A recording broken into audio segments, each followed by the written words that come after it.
بسم الله الرحمن الرحيم. الحمد لله وحده والصلاة والسلام على من لا نبي بعد أما بعد. قال الله تبارك وتعالى: أعوذ بالله من الشيطان الرجيم. بسم الله الرحمن الرحيم. والفجر وليال عشر والشفع والوتر واللیل اذا یسر. صدق اللہ مولانا العظیم. وقال رسول اللہ صلی اللہ علیہ وآلہ وسلم: من رأى منکم ہلال ذی الحجہ فأراد ان یضحی فلا یأخذ من شعارہ وأظفارہ حتی یضحی، او کما قال علیہ الصلاة والسلام. اللهم صل على سيدنا ومولانا محمد وعلى آل سيدنا ومولانا محمد وبارك وسلم. قابل صد احترام بزرگوں، عزیز دوستوں اور بھائیوں، آج کی جمعہ میں جو بات کرنی ہے شاید آپ میں سے اکثر نے اندازہ لگا لیا ہوگا کہ کس موضوع پر بات ہو سکتی ہے. ابھی جو ایام چل رہے ہیں، جو دن چل رہے ہیں، بہت ہی اہم، بہت ہی مبارک اور بہت ہی زیادہ فضیلت والے ایام چل رہے ہیں. ذی الحجہ کا مہینہ شروع ہو چکا ہے اور آج اس کی بولیے کتنی تاریخ ہے؟ 2 تاریخ ہے. اور آج اس کی 2 تاریخ ہے. اور یہ جو ایام چل رہے ہیں ذی الحجہ کے، آپ کو یہ بتا دوں کہ بعض علماء نے ان ایام کو رمضان کے آخری عشرے کی مبارک راتوں سے بھی زیادہ فضیلت والی مانا ہے، اس لیے کہ اللہ تعالیٰ نے قرآن میں ان 10 راتوں کی قسم کھائی ہے. اور ہم قسم کیوں کھاتے ہیں؟ آپ جانتے ہیں انسان قسم کسی بھی چیز کی نہیں کھاتا ہے. ہر غیر چیز کی قسم نہیں کھائی جاتی ہے. قسم عام طور پر ان چیزوں کی کھائی جاتی ہیں جو بہت زیادہ عظمت والی ہوتی ہے، جو بہت زیادہ مقام والی ہوتی ہے. انسان کے دل و دماغ میں جن کی کوئی قدر و قیمت ہوتی ہے، عام طور پر انسان ویسی ہی چیزوں کی قسم کھایا کرتا ہے. اور اللہ تعالیٰ نے قرآن میں والفجر ولیال عشر والشفع والوتر کہ فجر کی قسم کھائی اور 10 راتوں کی. مفسرین کرام بالاتفاق یہ بات کہتے ہیں کہ اللہ تعالیٰ نے جن 10 راتوں کی قسم کھائی ہیں وہ ذی الحجہ کے اولین عشرے کی 10 دن یا 10 راتیں ہیں. تو یہ اتنے بلند مقام و مرتبے کے دن ہیں. تو یوں تو اگر دیکھا جائے تو عظمتوں کا یہ سلسلہ اور فضیلتوں کا یہ سلسلہ تو رمضان کے بعد سے ہی شروع ہو جاتا ہے. رمضان کے بعد سے ہی مستقل یہ شروع ہو جاتا ہے. حج کے دن کب سے ہے؟ حج کے دن ہم سمجھتے ہیں کہ حاجی جانے کے بعد جو 4-5 دن کا کام ہوتا ہے بس وہی حج کے دن ہے. نہیں، حج کے مخصوص ایام، مخصوص عبادتیں تو ان 4-5 دنوں میں ہوتے ہیں. لیکن حج کے جو دن جس کو قرآن کہتا ہے وہ 3 مہینے ہیں. وہ 3 مہینے ہیں. الحج اشہر معلومات. اللہ تعالیٰ نے قرآن میں فرمایا کہ حج کے مہینے بہت معلوم ہیں. اور وہ کون کون سے ہیں؟ شوال، ذی قعد اور ذی الحجہ. اور یہ تینوں ہی مہینے یعنی عظمتوں کے ہیں. رمضان سے ہی یہ سلسلہ شروع ہو چکا ہے. اور ان میں ہر عبادت پر، ہر عمل پر اللہ تعالیٰ بڑے سے بڑے اجر سے نوازتے رہتا ہے. رمضان کے ہم مستقل روزے رکھتے ہیں. اللہ تعالیٰ خوش ہو کر فرماتے ہیں کہ رمضان کے روزوں کی تکمیل پر جو دن آئے گا اس دن کو خوشی کا دن منایا جائے. عید الفطر ہم لوگ مناتے ہیں.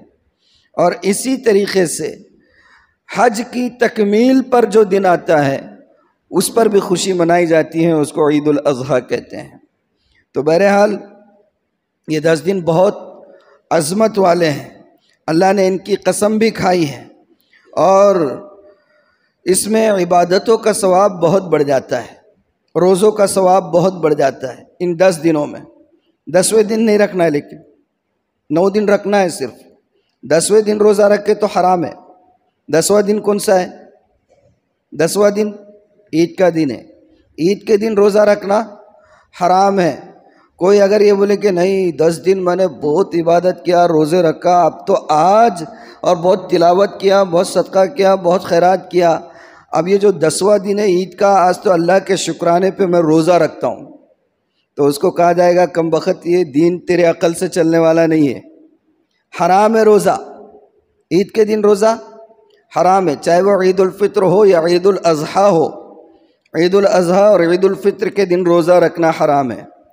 بلکہ اور آپ کو بتا دوں کہ عید الاضحیٰ کے بعد کے جو 3 دن ہیں، جو قربانی کے 3 دن، علماء تو یہ کہتے ہیں کہ قربانی کے ان 3 دنوں میں بھی روزہ رکھنا حرام ہے۔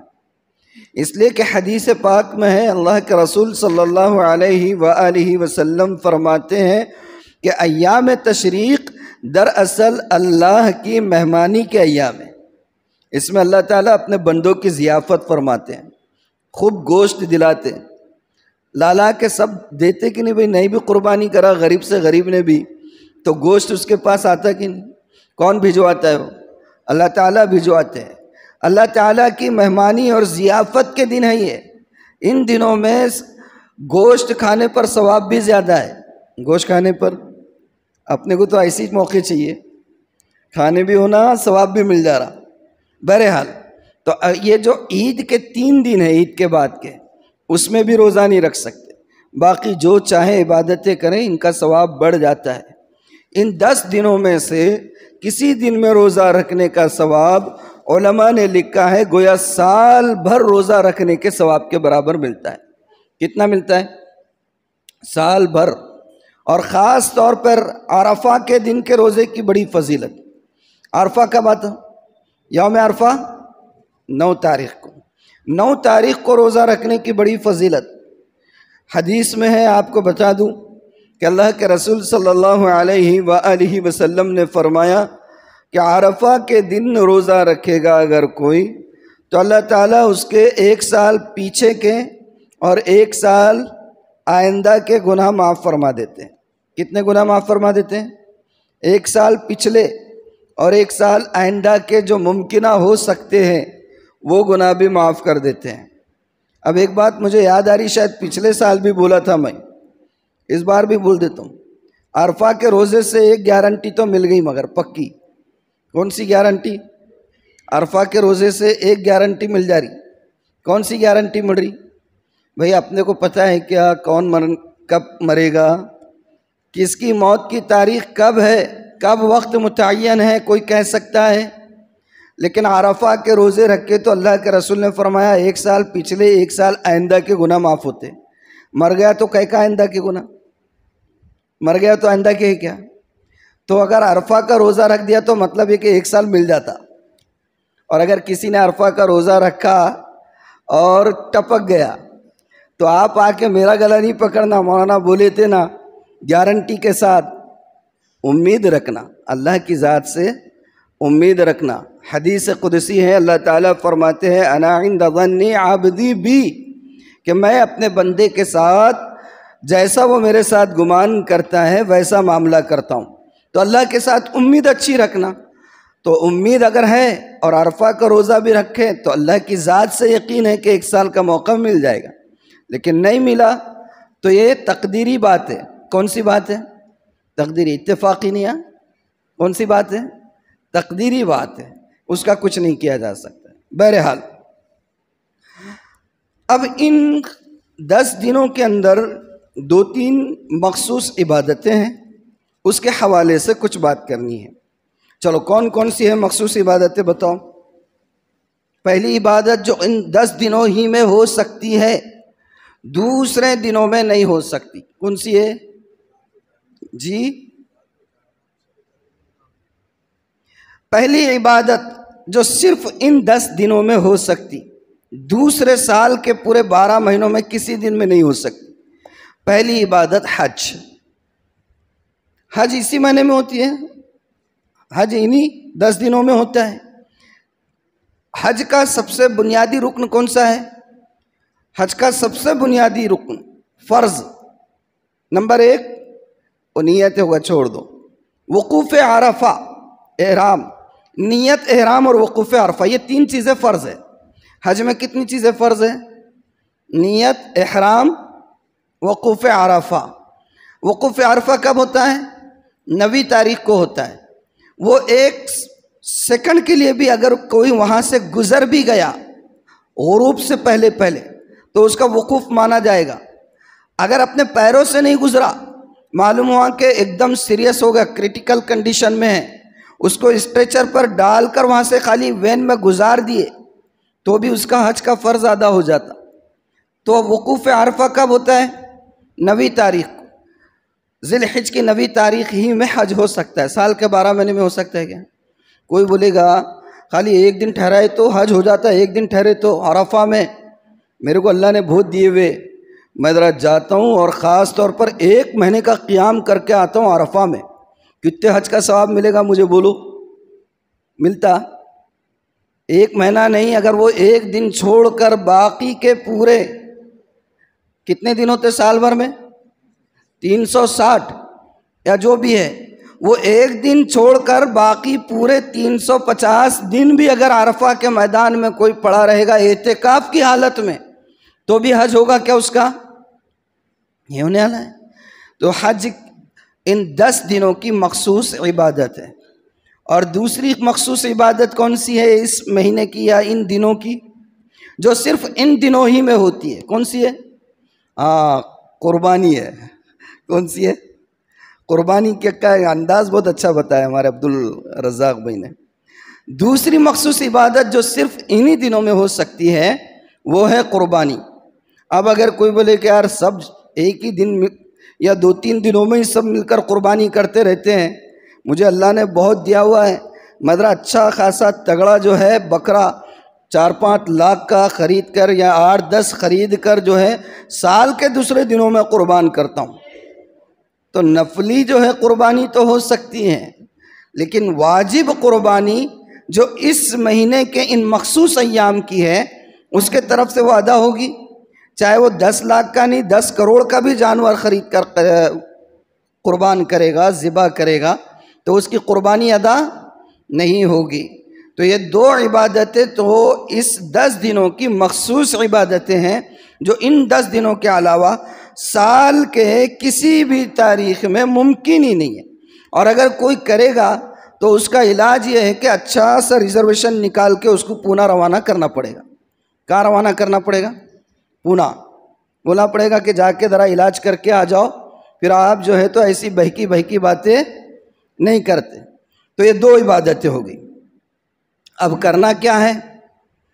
یہ 2 عبادتوں کی وجہ سے ان ایام کی فضیلت، اور چونکہ اللہ نے قسم کھائی ہے بڑی زیادہ اہم ہے، تو اس میں کوشش یہ کرے عبادتوں کا اہتمام کریں، نوافل کا، صدقات کا، خیرات کا، ذکر و اذکار کا، تلاوت کا، جس قدر زیادہ ہو اہتمام ان 10 دنوں میں کرنا چاہیے۔ 10 میں سے 2 تو آلریڈی نکل چکے ہیں، اب باقی بچے کتنے؟ 8 دن۔ اب 8 دن میں سے ایک تو اپنا جو ہے وہ عید کی تیاری، عید کے ہنگامے میں ہو جاتا ہے، بچے کتنے؟ صرف 7 دن۔ تو ان 7 دنوں میں زیادہ سے زیادہ رب کو راضی کرنے کے کام کرنا چاہیے، کیونکہ جس چیز کی یا جس دن کی جتنی فضیلت ہوتی ہے اس میں ثواب، اس میں عبادتوں کا ثواب جب بڑھ جا رہا ہے تو ظاہر سی بات ہے، بالکل منطقی بات ہے کہ ثواب کی بجائے اگر آدمی ان دنوں میں گناہ کے کام کرے گا تو پکڑ بھی ویسی ہی سخت ہوگی۔ تو خاص طور پر کوشش یہ کرے کہ ان 10 دنوں میں اپنے آپ کو گناہوں سے بچائے۔ نمبر 1 گناہ کس سے بچیں گے؟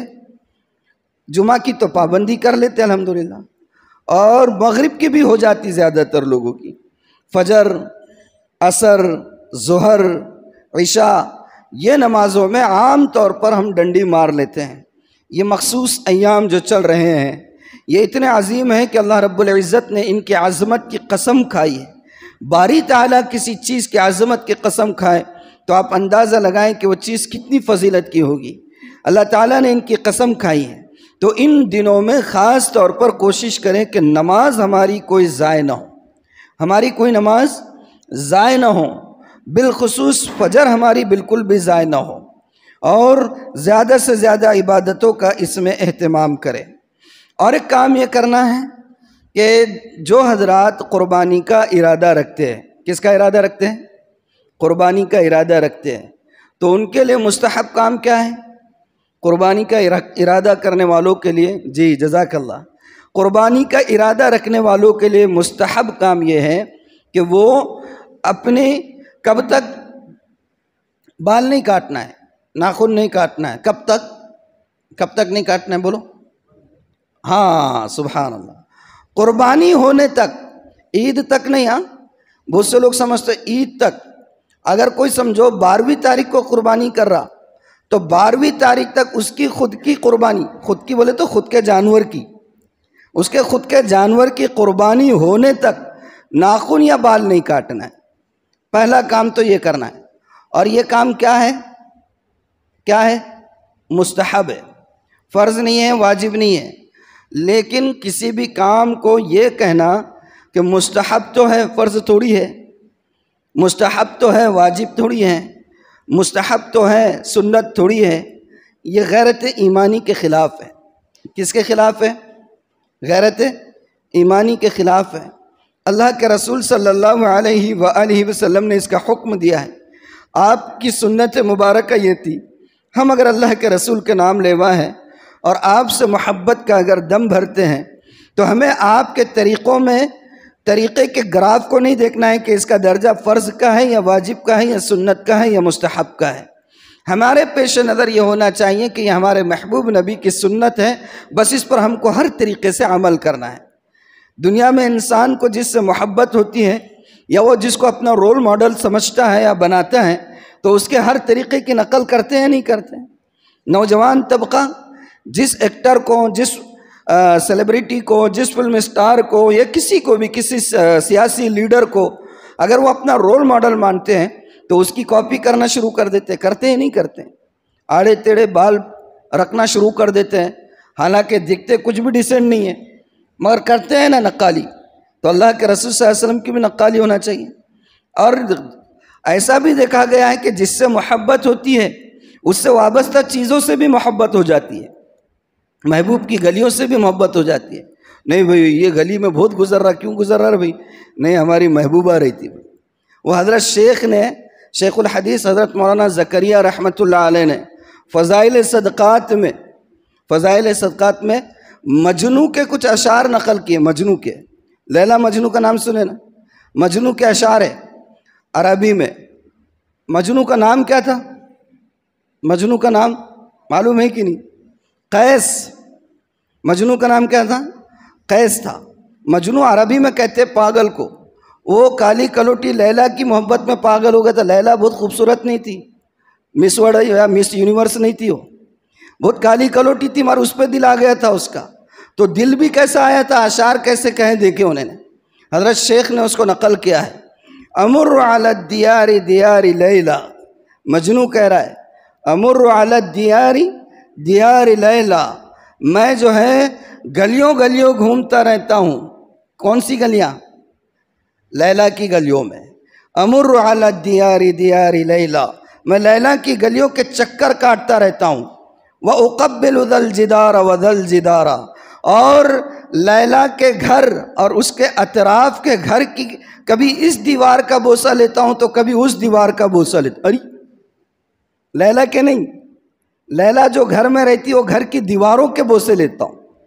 امر علی الدیار دیار لیلا وَأُقَبِّلُ ذَا الْجِدَارَ وَذَا الْجِدَارَ، اور کبھی اس دیوار کو تو کبھی اس دیوار کو بوسہ لیتا رہتا ہوں۔ اور آگے وہ کہہ رہا ہے کہ وَمَا شَغَفْنَ قَلْبِ حُبُّ الدِّيَارِ، اور میں جو ان دیواروں کے بوسے لیتا ہوں تو اس کا یہ مطلب نہیں ہے کہ مَا شَغَفْنَ قَلْبِ حُبُّ الدِّيَارِ کہ میرے دل کو ان دیواروں کی محبت راس آ گئی ہے۔ پھر کہیں کو لے رہا وَلَكِنْ حُبُّ مَنْ سَكَنَ الدِّيَارَ، ہاں ان دیواروں کے بوسے اس لیے لیتا ہوں کہ ان دیواروں کے اندر جو ہے، ان دیواروں کے پیچھے میرا محبوب رہتا ہے، اور اس وجہ سے میں ان دیواروں کے بوسے لیتا ہوں۔ اللہ کے رسول کی سنت ہے، اللہ کے رسول نے کہا ہے، تو اس میں یہ دیکھنا کہ واجب ہے کیا، سنت ہے کیا، فرض ہے کیا، تو یہ تو محبت کے خلاف ہے، محبت کے تقاضوں کے خلاف ہے۔ ایک صحابی تھے، میں نام بھول رہا ہوں، ان کے بال ذرا گھنگریالے تھے، جیسے وہ افریقن یا صومالین یا انڈونیشین لوگوں کے بال ہوتے ہیں، نیگرو ٹائپ کے جو لوگ ہوتے ہیں نا، نیگرو، ان کے جو بال ہوتے ہیں گھنگریالی بال، جگہ پہ جو ہے تو بنے ہوئے رہتے پورے، وہ اپنے پاس یہ جو پیر پوچھنے کی گراس آتی ہے کہ نہیں، ایک دم پکی، ویسے پکے بال رہتے ان کے، ہلتی نہیں ذرا بھی، کتنا بھی تیز آندھی کا جھونکا آ جائے، مجال ہے جو ایک بال بھی جگہ سے حرکت کرے، مانگ نہیں نکلتی اس میں۔ وہ صحابی تھے، ان کے بال اس طریقے تھے، اور ان کو یہ پتہ چلا کہ اللہ کے رسول صلی اللہ علیہ وآلہ وسلم کو سر میں مانگ نکالنے کی آپ کی عادت مبارکہ تھی۔ اب وہ کوشش کر رہے مانگ نکالنے کی، تو بال تو ان کے جو ہے وہ گھنگریالے تھے اور بہت جگہ پر فٹ تھے، اس میں مانگ نکل نہیں رہی ہے، تو کیا کیا انہوں نے؟ روایتوں میں آتا ہے کہ کوئی لوہے کی سلاخ یا کوئی کاڑی وغیرہ گرم کر کے مانگ کا جو حصہ ہوتا ہے اتنی جگہ کے بال انہوں نے جلا دیے تھے، اور اس طریقے سے جلا دیے تھے کہ چمڑی متاثر ہو گئی تھی کہ وہاں پر پھر کبھی بال اگ ہی نہ سکے۔ یہ ہوتی ہے محبت۔ تو اللہ کے رسول صلی اللہ علیہ وآلہ وسلم کا فرمان ہے کہ جو قربانی کا ارادہ کریں تو اس کو چاہیے کہ وہ اپنے ناخن یا بال نہ کاٹے۔ کب تک؟ جب تک کہ وہ اپنی قربانی سے فارغ نہ ہو جائے، تب تک اس کو جو ہے بال یا ناخن نہیں کاٹنا ہے۔ لیکن اگر کسی کو مصروفیت کی وجہ سے 40 دن کے اوپر ہو گیا، زیر ناف، زیر بغل یا دوسرے بالوں کی صفائی کا وقت ہی نہیں ملا، اس کو وقت ہی نہیں ملا، اور 40 دن سے اوپر ہو گئے، تو پھر اب اس کو کاٹ لینا چاہیے۔ تب اس کو مستحب کے لیے مکروہ کا شکار نہیں ہوا جا سکتا ہے۔ سمجھ میں آگئی نا بات؟ تو صفائی کا اہتمام زیادہ ہے ہمارے مذہب میں، اس کا خیال رکھنا چاہیے۔ ایک کام یہ ہو گیا۔ دوسرا کام ان 10 دنوں میں کیا کرنا ہے؟ چلو بولو آپ لوگ، ابھی ہر سال کا سبق ہوگا اپنا، ہر سال کا سبق یاد ہونا چاہیے۔ چلے میں بول دیتا ہوں۔ ایام تشریق میں تکبیر تشریق، ایام تشریق میں تکبیر تشریق۔ اب آدھا جواب دے دیا میں نے، آدھا جواب آپ دو۔ ایام تشریق کب سے کب تک؟ 9 کی فجر سے لے کر، سبحان اللہ، ہاں کب تک؟ 13 کی عصر تک، الحمدللہ۔ ایام تشریق 9 کی فجر سے لے کر 13 کی عصر تک ہر فرض نماز کے بعد تکبیر تشریق بولنا ہے۔ کیسے بولیں گے؟ ہلکی بلند آواز سے۔ ہلکی بلند آواز بولے تو مسجد کے اندر ایک آواز گونج سنائی دینا چاہیے، مگر اتنی نہیں کہ باہر والے بھاگتے ہوئے آ جائے رہے کیا ہو گیا مسجد میں، ویسا بھی نہیں، مگر مسجد میں سب کی ایک ساتھ آواز آنی چاہیے۔ ہلکی بلند آواز میں تکبیر تشریق کہنا چاہیے۔ اور تکبیر تشریق کیا ہے؟ اللہ اکبر، اللہ اکبر، لا الہ الا اللہ، واللہ اکبر، اللہ اکبر، وللہ الحمد۔ یہ کب سے کب تک پڑھیں گے؟ 9 تاریخ کی فجر سے لے کر 13 تاریخ کے عصر تک یہ تکبیر تشریق ہے۔ ہر فرض نماز کے بعد ایک مرتبہ ہلکی بلند آواز سے پڑھنا واجب ہے، مردوں پر بھی اور عورتوں پر بھی، جماعت کی نماز سے ہو یا انفرادی نماز سے نماز پڑھ رہا ہو، فرض نماز کے بعد کم از کم ایک مرتبہ یہ تکبیر پڑھنا واجب ہے۔ اب ہم مسجد میں تو بھول بھی گئے تو دوسروں کی آواز کے ساتھ اپنی آواز کو ملا لیتے، یاد آتا۔ اب عورتیں کیسا کرنا؟ ایک تو پابندی ہوتی نہیں، اب ہو بھی گئے تو ان کے ذہن میں رہنا کہ دن کون سے چل رہے، اور پھر دن کون سے چل رہے معلوم ہے تو یہ بھی معلوم ہونا کہ اس میں تکبیر پڑھی جاتی ہے۔ تو یہ کام کس کا ہے؟ یہ کام ہمارا ہے، ان کو بتانا ہے۔ جو باتیں آج آپ نے سنی اس کا اعادہ، اس کا مذاکرہ، اس کا ریویژن جو ہے تو گھر پہ جا کر دینا، ان کو بتانا ہے۔ اور عورتوں کو یاد رکھنے کی آسان ترکیب کیا ہے کہ عورتیں عام طور پر نماز ایک ہی جگہ پڑھتے ہیں، جس جگہ وہ نماز پڑھتے ہیں وہاں پر کم از کم یہ 4 دن جو ہے ایام تشریق جو ہے اس میں تکبیر تشریق اس کو پرنٹ کروا کے دیوار پر چسپا کروا دے جہاں نماز پڑھتے ہیں. وہ جب بھی نماز کے لیے کھڑے ہوں گی تو ان کو پتہ چل جائے گا ارے یہ لگی ہوئی ہے اور فرض کے بعد اس کو پڑھنا ہے. آسان ترکیب ہے, یاد بھی رہتا ہے, ورنہ واجب چھوٹنے کا گناہ آتا ہے, برابر ہے نا. تو یہ ترکیب بھی بتا دینا خواتین کو. تو کتنے کام ہو گئے, کتنے کام ہو گئے؟ ہاں, ایک تو بال نہیں کاٹنا ہے, ناخن نہیں کاٹنا ہے, اور زیادہ ہوشیار نہیں بننا. زیادہ ہوشیار نہیں بننے کا مطلب کیا ہے؟ ارے کیا ہے, بال نکو کاٹو کہتے, ناخن نکو کترو کہتے, کیسے دکھیں گے اپن, اچھے دکھتے کیا؟ یہ نہیں سوچنا. شریعت نے جو حکم دیا ان کاموں کے پیچھے مصلحت کیا ہے اس کو جانے بغیر عمل کرنے کا جذبہ رہنا. پھر بھی علماء نے حکمتیں لکھ دی ہیں, اللہ ان کو جزائے خیر دیں. اس کے پیچھے یہ حکمت ہم کہہ سکتے ہیں کہ یہ ہے کہ جو لوگ حج کو جاتے ہیں وہ احرام کی حالت میں ہوتے ہیں, بغیر سلے ہوئے کپڑے پہنتے ہیں, بال نہ کاٹ سکتے ہیں, نہ ناخن کاٹ سکتے ہیں, نہ جو ہے جوں مار سکتے, کچھ نہیں کر سکتے ہیں. ہم محروم ہیں کہ وہ موقع نہیں ملا, ہم اس سعادت سے محروم رہے, وہاں جا نہیں سکے. تو کم از کم یہ عزم کریں کہ اے اللہ تیرے وہ مقبول بندے جن کو تو نے اپنے گھر کی زیارت کے لیے اور اپنے حج کے ارکان کی کرنے کے لیے قبول کیا ہے, وہ ان دنوں میں یہ کام اس طریقے سے کر رہے ہیں. میں وہاں پر پہنچ تو نہیں سکا, لیکن اے اللہ میں ان کی نقالی کرتا ہوں, اور اے اللہ تو ان کو اپنے ان سارے کاموں سے آزاد ہو کر اس طریقے سے رہنے پر جو اجر سے نوازتا ہے, میں یہ امید کرتا ہوں کہ مجھے بھی تو اس طریقے سے نوازے گا. چلو ٹھیک ہے, 2 کام ہو گئے. ایک تو ہے بال نہیں کاٹنا ہے, ناخن نہیں کاٹنا ہے, اور 9ویں کی فجر سے 13ویں کی عصر تک کیا کرنا ہے؟ تکبیر تشریق. اور تیسرا کام جو اس مہینے کی خاصیت اور خصوصیت ہے وہ کیا ہے؟ بولو جلدی سے. یہ تو بہت عام ہے, یہ دونوں سے زیادہ عام ہے, سب کرتے ہیں. بھول گئے؟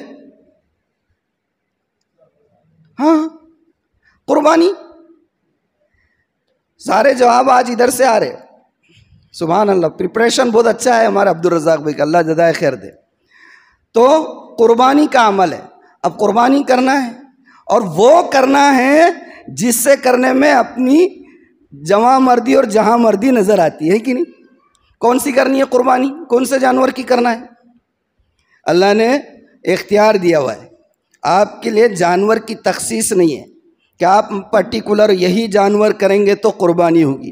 آپ بکرے کی بھی قربانی کر سکتے ہیں, آپ اونٹ کی قربانی بھی کر سکتے ہیں, آپ بیل کی بھی قربانی کر سکتے ہیں, آپ جو ہے اسی طریقے سے بھینس کی قربانی بھی کر سکتے ہیں.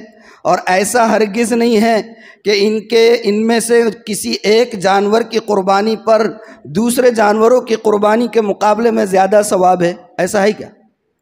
اگر آپ نے بھینس کی قربانی کرے اور سید آصف نے بیل کی قربانی کرا تو سید آصف کو بھینس کی قربانی سے زیادہ ثواب مل رہا کیا؟ بولو. اگر ایسا ہوں تو سید آصف بھی بیل کے پیچھے پڑتا. پھر ہے کیا بیل کی قربانی پہ بھینس کی قربانی سے زیادہ ثواب؟ نہیں ہے, سب میں برابر ہے. ابھی حالات, میں یہ نہیں کہہ رہا ہوں کہ اس سے ہم کو دستبردار ہو جانا ہے, لیکن حالات کی نزاکت, یہ لوگ کسی طریقے سے ہم کو معاشی طور پر اور معاشرتی طور پر غیر مستحکم کرنا چاہ رہے ہیں. معاشی طور پر اور معاشرتی طور پر ہم کو غیر مستحکم کرنا چاہ رہے ہیں, خاص پرٹیکولر مسلم کمیونٹی. اور میں یہ لفظ کیوں کہہ رہا ہوں, آپ اس سے اندازہ لگائیں. مارکیٹ آباد ہے, مارکیٹ میں جانور بیچے جا رہے ہیں, بیچنے والے کے اوپر کوئی پابندی نہیں ہے. آپ خریدیں اور خرید کر داخلہ ہاتھ میں لے کر بھی روڈ پر آ گئے, وہاں سے آپ کے لیے مسائل شروع ہو گئے. بھئی 2 منٹ پہلے جو بندہ بیچ رہا تھا آپ اس کے اوپر جو ہے تو کارروائی کیوں نہیں کر لیتے؟ نہ رہے بانس نہ بجے بانسری, مگر وہ نہیں کرنا ہے. پرٹیکولر آپ کو ٹارگٹ کرنا ہے. تو آپ مارکیٹ سے خرید کے لے کے نکلے, راستے میں آپ کی پکڑ دکڑ شو. اور اب تو معلوم ہوا کہ قانون بھی بہت سخت بنا دیے گئے, جس میں ضمانت ہی نہیں ہے کئی سال تک, جس میں بڑے مسائل ہیں, جس میں آپ کو ہی خود پروف کرنا ہے کہ آپ کیا کرنا چاہتے تھے، آپ جو بھی بولو گے اس کا توڑ پیش کر دیا جائے گا، سارے مسائل ہیں۔ تو اس کا حل یہ ہے بھئی ان کو آپ آزادی دے رہے بیچنے کی، اور کسانہ بیچنے کے لیے آ رہے، خاص اس موقع پر ریٹ زمین سے آسمان پہ کر دیتے اور پھر کما کے نکل جاتے، سال بھر کی پیرنی کا پیسہ پورا مل جاتا ان کو، سال بھر کو ان کا جو ہے پیرنی کا پورا پیسہ مل جاتا، انہوں فائدے میں۔ آپ خالی ایک دن کی قربانی کے لیے ہزاروں مسائل اور مشکلات سر پر لے رہے ہیں۔ تھوڑا سا بائیکاٹ کر کے دیکھتے ہیں نا ہم لوگ۔ میں کوئی شریعت فریضہ نہیں بتا رہا ہوں آپ کو، میں اپنے دل کے جذبات رکھ رہا ہوں، کوئی کسی بڑے کی ہدایت بھی نہیں دے رہا ہوں، کھلی بات بتا رہا ہوں میں آپ کو، یہ کوئی شرعی قانون نہیں بتا رہا ہوں اور کوئی بڑوں کا جو ہے تو سرکولر سنا نہیں رہا ہوں، میں اپنے دل کی بات کہہ رہا ہوں۔ تو ایسا کر کے دیکھتے نا ہم، کیوں نہ ایسا کر کے دیکھیں کہ اس مرتبہ ہم جو ہے جانور، اب ہمارے پاس اللہ نے شریعت نے آپشن رکھا ہے، تو جو آپشن ہے وہ آپشن استعمال کریں، پرٹیکولر جانور کو تھوڑا سا ہم نگلیکٹ کریں، مارکیٹ میں ان کی خریداری نہیں کریں، کسان وہ آئے بیچنے کے لیے اور وہ جو ہے تو دن بھر گاہک کا راستہ تکتے اور تھوڑا بہت دن بھر کے کھانے پینے کا خرچہ جیب سے کر کے پریشان ہو کر واپس چلے جانا، ایسا نہیں کر سکتے بھئی۔ اسٹریٹجی بھی تو کچھ ہوتی ہے نا، حکمت عملی جس کو کہتے ہیں، ہر چیز میں حکمت عملی ہوتی ہے، تو اس کو بھی اختیار کرنا چاہیے۔ تو اس مرتبہ ایسی کوشش کریں، کر کے دیکھیں۔ اور دوسری بات، قربانی کا مقصد کیا ہے؟ قربانی